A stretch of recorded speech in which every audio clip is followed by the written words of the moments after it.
Assalaamu calaykum kusoo dhawaada Tech Somali. Maanta waxaan ka hadlaynaa video ku saabsan microphone-kan ee aad u jeedaan. Waxaana ku isticmaali kartaa PC, mobile ama camera. Haddii aan ku hormaro dhanka PC-ga, waxaa u baahan tahay USB-gan ee mobilada qaar ku imaadaan Type-C-ga lagu magacaabo. Kan ayaad u isticmaalaysaa. Wuxuu wataa software aad u wanaagsan oo microphone-ka aad ku maamuli karto gudihiisa. Waa taas. Dhanka kale ee kamirada, haddii aan ka hadla dhanka micnaha kamiradana, waxaa u baahan tahay fiiladan ayaa ku imaato marka aad soo gadanaysid.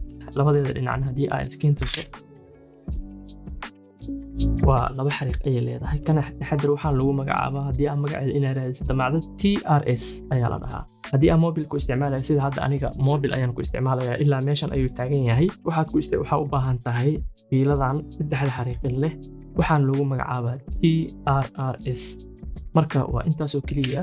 Haddii aan soo dhaweeyay si aad u xaqiiqsataan codka markaa sidan u soo dhaweeyay wuxuu noqonayaa bass, micnaha quality-giisa ayaa aad u kordhaya. Laakiin haddii aad doonaynin inaan microphone-ka la arkin, meeshaas ayaa geysan kartaa. Tusaale ahaan haddii aan saan dhaha afkayga laba taak ayuu jiraa.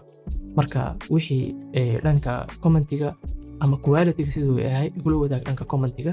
Haddii aad videogan ama videoyo noocan oo kale ah ka hesho isoo follow garay, aad ayaan u mahadsan tahay. Wassalaamu calaykum warahmatullaahi